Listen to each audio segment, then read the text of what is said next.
Madayong adlaw matinians, Oktubre 7, 2023, karong adlaw. Ako si Josh Eric Jelgis. Uban ni kami alang sa mga labas nga mga balita gikan sa lokal nga panggamhanan, ubos sa administrasyon ni Mayor Michelle Nakpil-Rabat. Ug aniya ang atong mga headlines. 15 ka kandidato gihatagan og show cause order sa COMELEC. DOH nagpahimangno batok waterborne na mga sakit. Kusina ni Nanay feeding program gilusad na. Tag-iyag luna, pwede nang magbayad sa RPT para sa tuig 2024.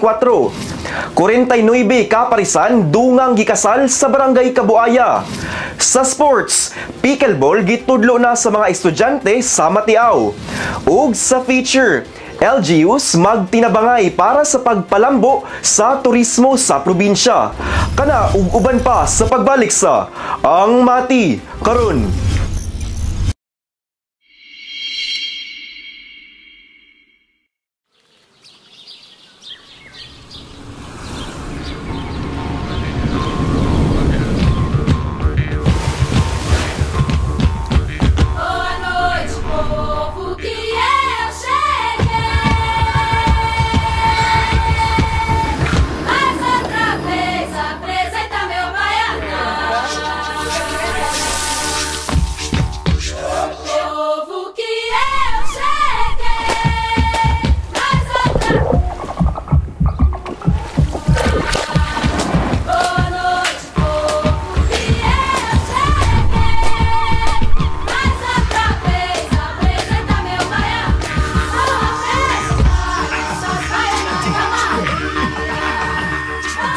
Mati is where to be. Make it Mati. Maganahay nga di.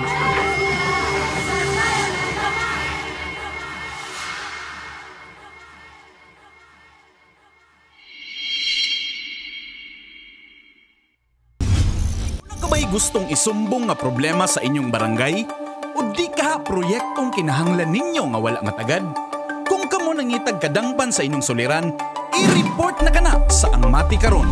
Kami gadawat sa reklamo, hangyo o bisan pa man unsang mensaheng gusto ninyong madunggan sa lokal nga panggamhanan. I-report na yan. Ipadala lamang inyong mensahe hangyo ug mulo sa atong Facebook page, City of Mati LGU, aron among masibya sa Ang Mati Karon. Mamahimo usab kamong magpadala sa inyong video, mahitungod sa inyong issue. I-report na yan.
Kinse ka mga kandidato sa umaabot na barangay ug sangguniang kabataan elections dinhi sa dakbayan sa Mati ang gihatagan og show cause order sa Commission on Elections tungod sa posibleng sayo nga pagpangampanya bisan pa man wa pa magsugod ang campaign period. Si Ethel Marie Gastanes sa detalye. 15 ka mga kandidato alang sa umaabot nga barangay ug sangguniang kabataan elections ang gihatagan og show cause order sa buhatan sa Commission on Elections tungod sa sayong pagpangampanya. Oktubre 3, 2023, gihatag sa COMELEC ang SCO ngadto sa 15 ka mga candidates diin ang usa niini midagan isip barangay kapitan, usa ka SK chairman ug 6 ka SK kagawad. Ang 15 ka mga kandidato magpapili sa barangay Badas ning Dakbayan sa Mati. Base sa complaint na nadawat sa COMELEC nagikan sa usa ka residente sa maong barangay, dunay verified campaign materials ang mga kandidato. Kini nahitabo atol sa padula sa basketball nga gisibya sa Facebook page. Premature campaigning magod na sa katong basketball. Katong Mati basketballing nila na. Wala gipanganlan ang mga kandidato subay usab sa Data Privacy Act. Gihatagan lamang og 3 ka adlaw ang mga kandidato sa pagpasa og explanation ngadto sa buhatan sa COMELEC. Kung pakyas na makasubmit og explanation sulod sa 3 ka adlaw ug kung masayran usab na tinuod ang reklamo kabahin sa mga kandidato, pwede silang madiskwalipika subay sa Section 80 sa Election Code. Nagpahinumdum karon si Bornea sa mga gustong magpapili karong umaabot na eleksyon na kanunay gayud mosunod sa balaod nun nagipahamtang sa COMELEC para sa hapsay nga dagan sa eleksyon.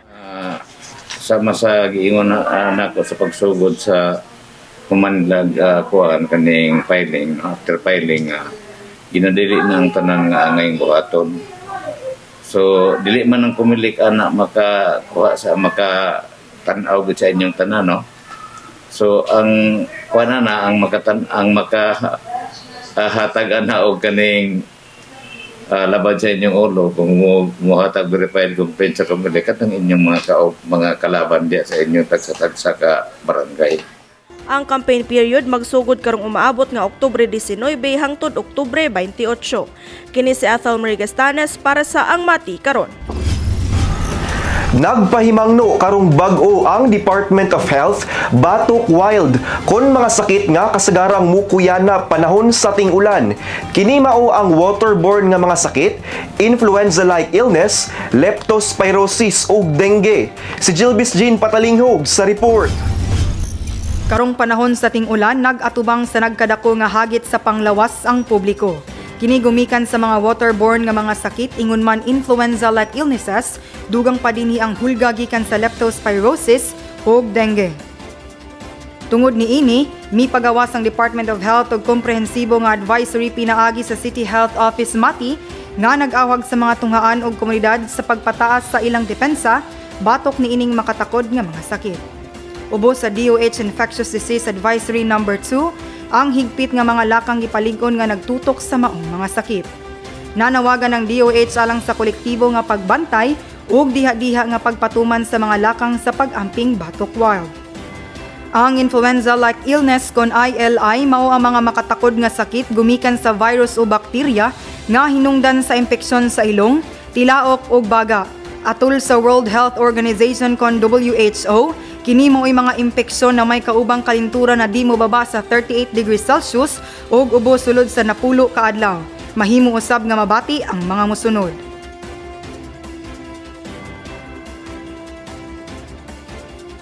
Ubos sa advisory, gimanduan sa DOH ang higpit nga pagpatuman sa paggamit sa face mask, isip primary line of defense batok sa impeksyon. Dugang pa, ang hingpit nga paghugas sa kamot o gusto nga pamatasan sa pag-ubo o pag-atsing aron mapugnan ang transmission. Gitambaga na mga dunay sintomas nga magpabilin sa balay aron malikaya na mga potential nga outbreak. Aron mapaligon ang resistensya, giawhag ang mga lungsuranon sa pagdugang sa ilang pag-inom sa tubig ug pagpadayon sa usa ka masustansya nga pagkaon nga nagpaligon sa ilang mga resistensya batok sa mga sakit. Nagpadayon gihapon ng pakigtambayayong sa City Health Office Mati sa mga lokal nga awtoridad sa level sa probinsya ug syudad. Giawhag ang katawhan nga makugihon nga mosunod sa mga giya ug magpatambal kung anaay mga balation nga mga sintomas. Ang mga lider sa komunidad ug mga organisasyon gidasig sa pagpakatag sa kahibalo ug pagtabang sa pagsiguro sa kaluwasan sa tanan. Sumala ni Nurse April Kristen Delagua, niining mahagiton nga mga panahon, gikinahanglan nga ang matag individual mosunod niining mga preventive measures. Pinaagi sa pagtuman og kolektibong aksyon, ang komunidad sa Mati dakog ikatampo sa pagpanalipod sa panglawas sa publiko. Kini si Jilbis Jean Patalinghog para sa ang Mati karon. Nagtinabangay ang City of Mati LGU ug Jollibee Food Corporation ingon man ang Department of Education aron kubsan ang numero sa mga undernourished nga mga estudyante. Si Jasmine Tia sa report. Malampuson nagilusad ang pinakaunang kusina ni Nanay Alagang Matibay o ang SBFP Hot Meal Feeding Component sa DepEd Matis City sa panagtinabangay sa City of Mati LGU ug Jollibee Food Corporation. Tumong sa mong feeding program maminusan ang numero sa estudyante nga undernourished ug mga estudyante nga mosulod sa klase nga gutom. Adunay 8 katulunghaan sulod sa dakbayan sa Mati ang unang nag-implementar sa maong programa na mao ang RRMCES-1, RRMCES Ped Center, Bliss Elementary School, Mayor Santiago Garcia Memorial School, MLGR Memorial School, Belsonda Elementary School, Tagawisan Elementary School ug RRMCES-2 Isip Kitchen Lead School.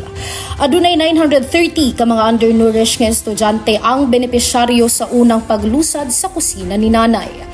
Mudagan sa 17 weeks ang feeding program diin mahitabo kini matag Biyernes kundi iron fortified rice ang ipakaon sa mga bata na kuhaon ngadto sa DepEd Fund. Samtang ang City of Mati LGU ang musalo sa gastuhon sa nutritional viand o sudanon na paliton ngadto sa Kadiwa Store, din dako sab na tabang alang sa mga local farmers. Ang mga kitchenware sab na gamiton sa pagprepara sa mga pagkaon para sa feeding agidonar sa Jollibee Foundation kaniadtong tuig 2019. Matud pa ni City Mayor's Office Technical Staff Adam Lee, adunay posibilidad na dili lang mga undernourished ang iapil sa feeding kundi tanan batang estudyante. This activity stemmed up from the main reason that 90% of the students, as per DepEd, 90% of the students who go to school gutom and because of that affected lahat, their productivity, their learning capabilities, even their attendance. They are the architect of the future. They'll be the ones to be our architect for the community, eventually in the future. Ang kusina ni Nanay Alagang Matibay usa ka continuous program din madugangan pa og 8 ka mga tulungaan para sa ipatukod the North ug South Central Kitchen.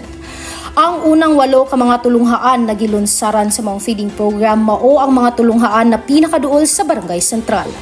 Dako ang paglaom sa lokal na panggamhanan kauban ng DepEd Matis City Division sa kusina ni Nanay na programa na makatabang sa mga estudyante dili lamang para sa maayong panlawas, kundi apil na sab ang pagkaproduktibo sa mga bata sa klase tungod sa malamian ug healthy na pagkaon.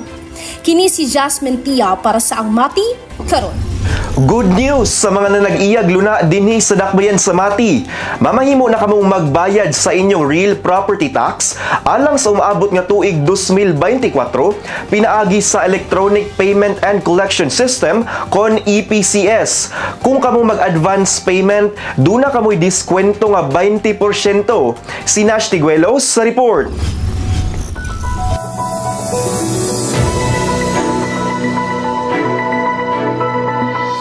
Gi-anunsyo karong bag-o sa buhatan sa City Treasurer's Office ang 20% ng diskwento nga makuha sa mga real property taxpayers nga mag-advance payment alang sa tuig 2024.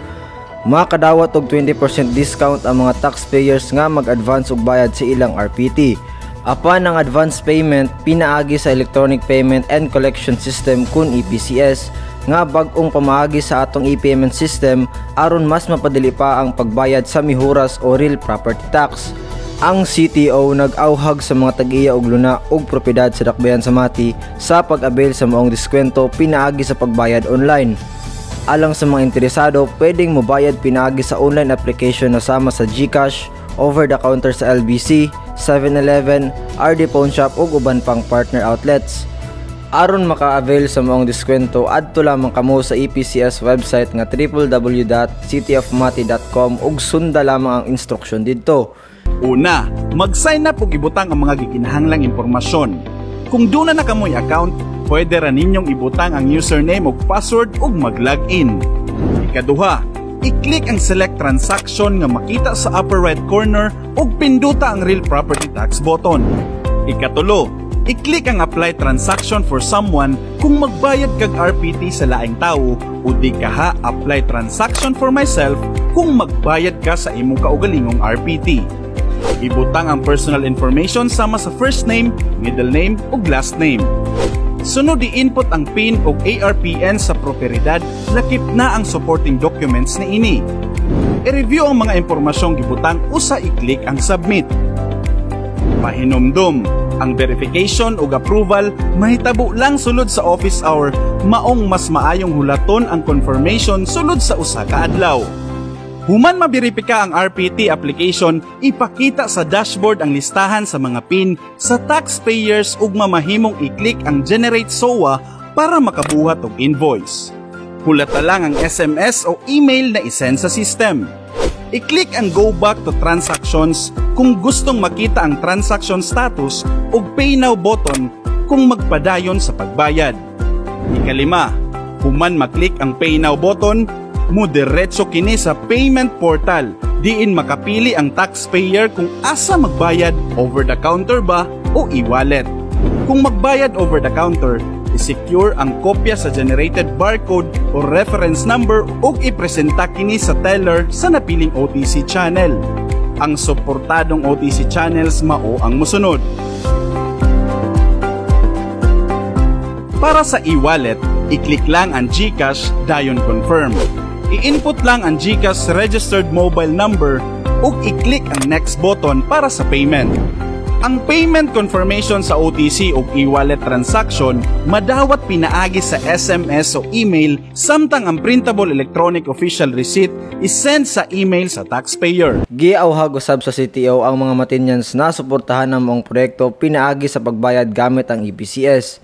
Kung aduna kami mga dugang pangutana, bisitaha lang ang buhatan sa City Treasurer's Office o tawag kamo sa 087-3883-243. O dili ba kaya message lang kamo sa official Facebook page sa City Treasurer's Office LGU Mati. Kini si Nash Tiguelo para sa Ang Mati Karon. Sa among pagbalik, 49 ka parisan dungang gikasal sa Barangay Kabuaya. Sa sports, pickleball gitudlo na sa mga estudyante sa Matiaw. Ug sa feature, LGUs magtinabangay para sa pagpalambo sa turismo sa probinsya. Kana sa pagbalik sa Ang Mati Karon. Bako! Oy, sente mo lawas! Bako! Oh, naon sa naman pud ka? Kinsa na pud nag-away nimo? Kanang mga bata sa kanto. Sige kong kantsawan, nabako daw ko ma. Bako bago di ay ka, ka-straight ana imong lawas. Mura gani kag nakorentahan sa ka-straight ana imong lawas. Utro pud ka ma ba? Pero bitaw nak, ayaw na lang na sila patuli kay di man tinuod ng ilang gipanulti. Palayo lang sa ilaha, okay? Okay ma. Tama di ay nak. Nagsugod nagpamakuna ang City Health sa mga bata edad 12 hangtod 17 kontra COVID-19. Basin ganahan ka magpabakuna. Ikaw na lang baya walay bakuna diri? Sige ma, magpabakuna ko para lawas natatanan din sa atong balay.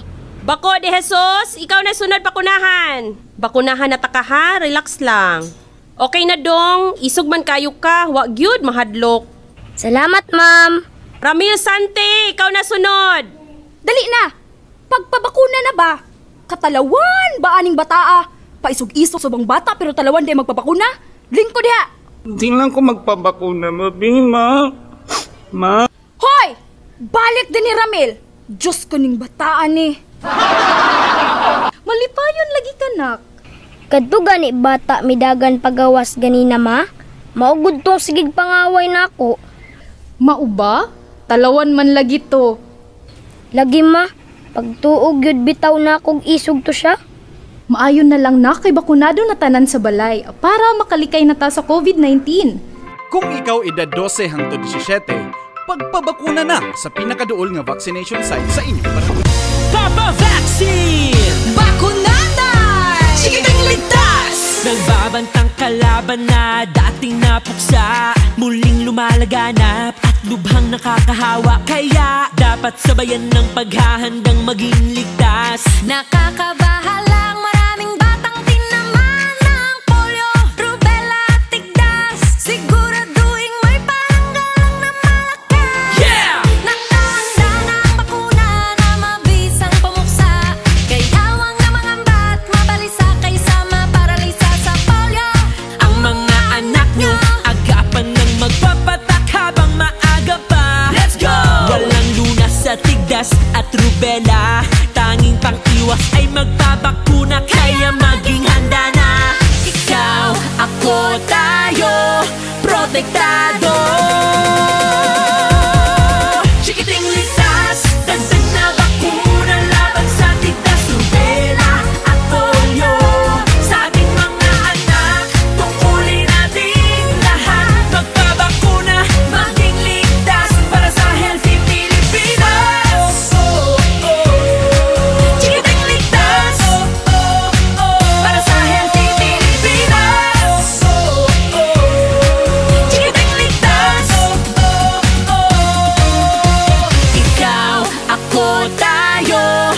kontra rubella, tigdas at polio sa May 1 to 31.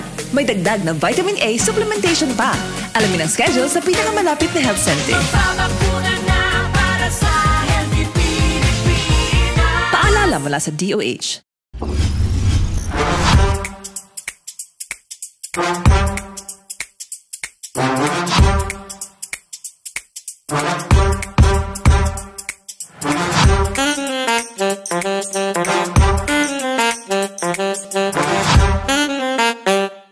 Madayaw na adlaw Matinians. Aniya na usab kita sa atong segment na Matinians on the Street. Dinhi lamang sa ang Mati karon. Ang panahon sa ting-ulan opisyal nang nagsugod. Bisan pa nga kini usa ka maayong pagbag-o gikan sa kainit nga panahon, aduna kini dala nga mga katalagman pinaagi sa mga sakit. Busa alang sa atong pangutana karong semana tungod sa hulga sa mga waterborne disease, influenza-like illness, leptospirosis ug dengue, unsa imong ginabuhat aron kaprotektahan imong kaugalingon ug pamilya. Tara, ubani kami og atong sutaon ang tubag sa mga Matinians. Unang-una, bago mo lakaw sa balay, minom kog tubig, daghan jak minom og tubig para iwasan ng kalintura, ubo, sipon. Unya sa mga bata, nang makita na ako nga burag init na kaayo, nya burag na may taligsik, pasudlo na ako na sila diretso. Nya ang maginikanan ako pong gitambagan sa mga bata nga kinahanglan paimnon jud na ninyo og tubig ng inyong mga anak para maiwasan. Nya liguan yun na adlaw-adlaw para ang virus umutapot, dili kayo makakuan silang lawas. Kinahanglan na presence of mind yun ta kanunay para sa ato ang sarili o sa atong pamilya nga magkaon ta kanunay og kanang mga fresh fruits o mga gulay para maprotektahan ang ato ang dugang sa atong immune system. Kay maora na ang makapanglaban sa ato ang panglawas o inom og daghang tubig o personal hygiene. Akong ginabuhat is proper hygiene lang, so maligo kada adlaw, then kaon ta og mga healthy foods, then inom ta daghang tubig para then kung naay mga multivitamins mo take tag mga vitamins para mga iwas ta sa sakit. So sa karon uso man jud ng kalintura, ubo, sipon, o kadalasan diri sa City Health daghan na miya kaso nga dengue. So si dengue ang common jud ana is fever, rashes, sa kauban na ang ubo. So kita sa atong sarili need jud nato og kanang para maayo ta sa atong mga angay buhaton. Isa is mukaon ta og mga masustansya, mukaon ta og fruits, mga gulay-gulay og uban na pud nato og vitamins. Tapos, naman po tayo ginatawag na Barangay Health Center para muduol ta dira magpakonsulta o dali rata mahatagan po og tambal o maalibyuhan ng atong pamati na sakit. Wal siguro tagtambal, paritog tambal ba, pa-check up. Ay, dili na magpa-check up, magdako man na. Siyempre, naalam ko sa balay, niya, may nungkukuan, gamot, para makuha ng akong sakit. Tapos, di ko maglabas, katulad ng umuulan. Siyempre, naara ko sa balay para di ko magkasakit. Tambal niya, maligo. Ang ginabuhat po na ako sa akong pamilya, asani kaning tawag nga tawa-tawa o kaning herbal food na Santol Plus. Muna ginagamit na mo sa kalintura po. O kanin pong sa nga tablitas na Planax o Paracetamol. Pagka man o sa lawas, pwede ka maligo po siya. Pinakontrol ang pagkaon ako sa pamilya, gulay, saka mga saging muna yung ginakuha na mo. Akong ginabuhat is manglimpyo adlaw-adlaw o ang mga tubig dili jud kailangan magpundo o ang kanang mga hugaw i-defrost para dili siya mapuy-an og lamok. Kabahin sa kuan ma'am, kabahin sa kuan karon panahon karon dali na kong tinulan. Siyempre nakoy mga dipinsa gamay pangpanlimpyo sa sarili. Kung mabot sa imo ang sipon o ubo. Nagi kaya dito sa tambal o Subal pa. Og mao kana ang mga tubag sa Matinyans kabahin sa atong pangutana karong semana. Ubani na usab kami sunod semana diri lamang sa Matinyans on the Street.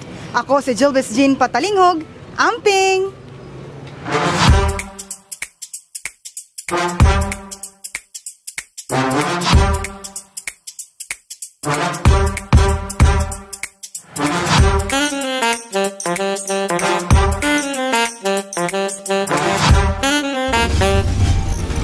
Kurentay 9 ka parisan ang gikasal pinaagi sa usa ka sibil na paagi sa pagkasal kaniadtong Setyembre 29, 2023 didto mismo sa Barangay Kabuaya.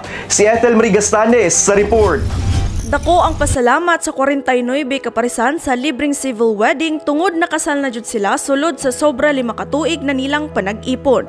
Ang mga bag-ong mag-asawa gikasal at tubangan mismo ni Mayor Michelle Nakpil-Rabat sa usa ka kasalang barangay dito sa Barangay Kabuaya niadtong Setyembre 29, 2023. Ang mga kinasal libre sa lokal na panggamhanan sa ilang gasto sa Senomar ug affidavit of cohabitation. Mismong ang mga staff sa City Civil Registrar Office ang miadto dito sa Barangay Kabuaya para sa interview ug orientation sa 49 kaparisan. Nagpahayag usab si Mayor Rabat sa iyang kalipay para sa mga bag-ong kasal. Bago sa kanan, congratulations po sa mga bagong kasal ug best wishes. Layo ang biyahe. Gikan Mati, padulong diri 3 ka oras. Gaingnan ko si Kap kanina. Kap, 3 ka oras ang biyahe, 15 minutos ang seremonya. Pero habang buhay ang kasayahan ninyong tanan. And so I'm very happy for all of you. Treasure the moment. Samtang nasabutan usab nga si Barangay Kapitan Renato Arlemente Sr. na lang ang mukuha sa mga Certificate of Marriage sa gikasal human sa 3 ka adlaw sa City Civil Registrar Office aron nga dili na mogasto pa ang mga bag-ong kasal ug pamasahe. Ang kasalang bayan libreng ginabuhat sa City of Mati LGU alang sa mga nagaipon sa kapin 5 na katuig ug gusto nang makasal sa legal nga pamaagi. May pahayag usab ang mga kinasal sa ilang pasalamat ngadto sa lokal na panggamhanan ug labi na sa ilang mga kapika sa kinabuhi. Pasalamatan namo na una-una sa tanan ang Ginoo ug usab kang Mayor Rabat kay siya daw nagpakuan sa kasal. Kumbaga sa kuan hanggang sa kamatayan nun. Antod na to, Anton sa katapusan gid gayon. Kami ang rada kami na gid. Oh, kami na. Sa kumbaga sa lisulod ka kalipay na Kao yun nga sinaptan na lang mag-uban hantod sa hantod nga kanang ang pagsalig sa usa-usa nabaw na karon kasado na. Kini si Ethel Marigastanes para sa Ang Mati Karon. Dunay bag-ong padula nga gitawag og pickleball ang hinay-hinay nang ginatudlo ngadto sa mga estudyante sa Matiaw National High School ug nagahatag og dugang kalingawan isip recreational sports. Kung unsa kini pagdula sa report ni Peter Jan Buencamino.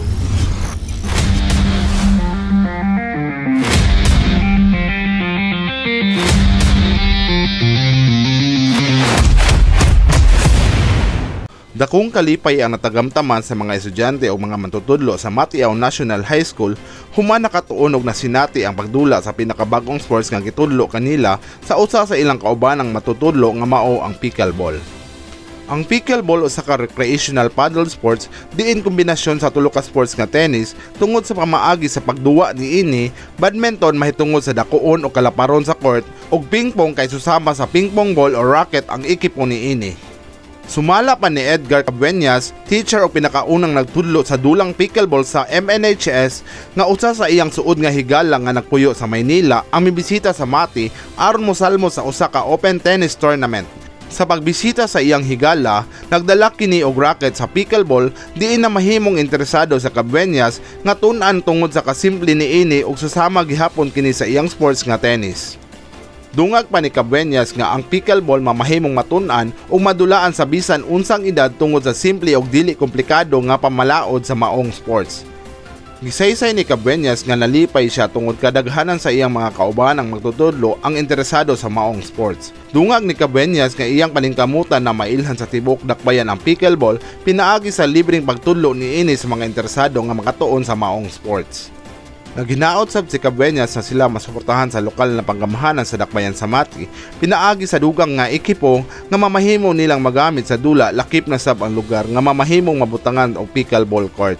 Sa pagkakaroon isip usa ka sports coordinator sa Mati North District, adunay plano si Cabeñas nga magpasa og usa ka proposal sa Department of Education School Division of Mati City nga mamahimong apilon sa DepEd Sports ang pickleball sa unit meet lakip na sab sa city meet.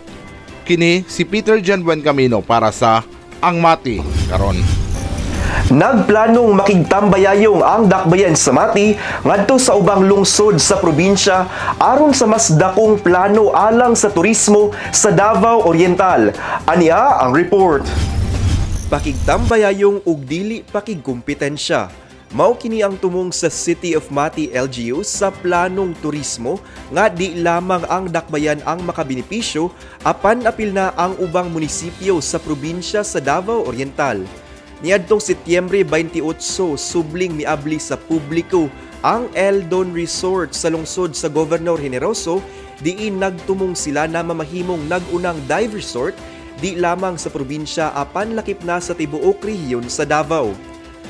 Sumala ni Juan Miguel Inuhales sa JMI Dive Operations, usa sa 6-point agenda sa iyang amahan na si Governor Generoso Mayor Juanito Inuhales ang turismo. Ug nagplano silang mailhan isip nindot nga lugar alang sa scuba diving ang GovGen. Ang Batanong Inuhales nagbutyag nga sa kasamtangan, duna na sila'y nailang 14 ka diving sites sa ilang lungsod ug duna pay laing 5 na posible nilang madugang sa ilang listahan.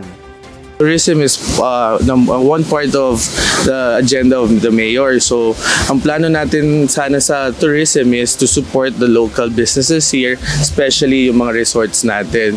It's because we know that tourism can generate more jobs, especially ngayon na after the pandemic, kailangan ng maraming tao ng trabaho. So ngayon, we try to support the tourism here and we look for other areas that we can pwedeng maging tourist attraction dito sa GovGen. Lalo na ngayon na we've established a dive site here with the help of the DOT Region 11.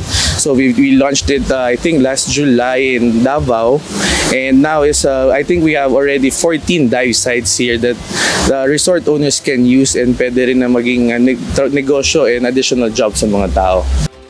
Dugang ni Inuhales nga ang pag-abli usab sa Eldon Resort isip prime dive resort sa Governor Generoso dakong tabang sa ilang planong panturismo. Ang Eldon Resort unang nag-abli ni adtong tuig 2019 apan gumikan sa pandemya sa COVID-19 naapektuhan ang ilang operasyon. Sa ilang subling pag-abli sa publiko, nakita sa tag-iya sa maong resort ang dakong potensyal sa scuba diving sa lugar, hinungdan na nadesisyonan nilang iposisyon ng ilang resort isip dive resort.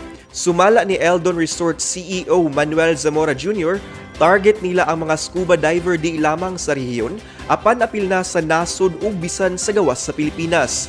Nahibaw ang dunay nindot nga coral formation atbang lamang sa maong resort na ilang gitawag og The Wall. Laing upat ka mga diving sites usab ang nakita dool sa Eldon Resort. We position as a dive resort. We offer scuba diving. So we are also thankful with the local government unit of Governor Generoso kay isa po ni sa ilahang agenda sa ilahang pagpanerbisyo ang mapakusgan ang turismo. Ang Governor Generoso mausab ang agihanan sa mga turista nga mobisita ngadto sa Barangay Langka sa Mati City, gumikan sa sementadong dala niini ug mas paspas nga pagbiyahe padulong sa mga nindot nga white sand beach resorts sa Langka. Tungod niini nagplano ang lokal nga panggamhanan sa GovGen nga makig-alayon sa City of Mati LGU aron mas makadani sila og mga turista. Sumala ni Inuhales na mamahimo nila dungan nga i-market ang GovGen isip dive site samtang ang Langka isip beach site. Here in this area kasi there are more opportunities for dive sites. In Langka naman, it's an open sea na, so most likely talagang more on for surfing siya, wakeboarding. So ngayon, if people wanna go to Langka, they can go for wakeboarding, surfing, and in this area naman, diving naman. Si Mati Tourism Officer Dashiell Indeleble Jr. miuyon sa maong suhestyon. Sumala niya nga nagplano na silang magtanyag og tour packages sa mga turista diin apil ang dive site sa Governor Generoso sa ilang offerings. Samtang ang Provincial Tourism Office sa Davao Oriental nagkanayon nga ilang idugang pa ang dive sites sa lungsod sa Tarragona sa ilang giplanuhang dive circuit sa probinsya. Sumala ni Lirna Palma Paduhinog nga nakigstorya na sila sa tulo ka lungsod aron mahanay ang maong plano. Ang planong dive safari usa lamang sa daghang planong panturismo sa probinsya ug sa mga nagkadaiyang LGUs sa Davao Oriental. Kining tanan ubos sa branding nga Davao Oriental Beautiful sa mipanaw nga gobernadora nga si Cora Malaniaon nga gipadayon usab ni kasamtangang Gobernador Nino Sotero Uy. Ania ang atong dengue updates ug orden dehekutibo. Apil na ang mga aktibidades sa atong halangdong Mayor Michelle Nakpilrabat karong simanaha.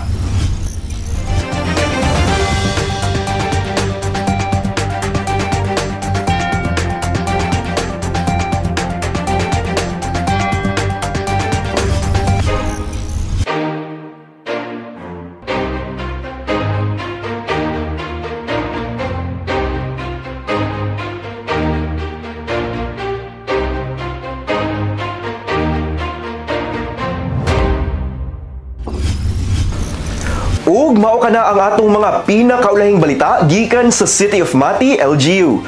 Ako si Josh Eric Jalgis. Uban ni kami sunod semana matag Sabado diri lang sa Ang Mati.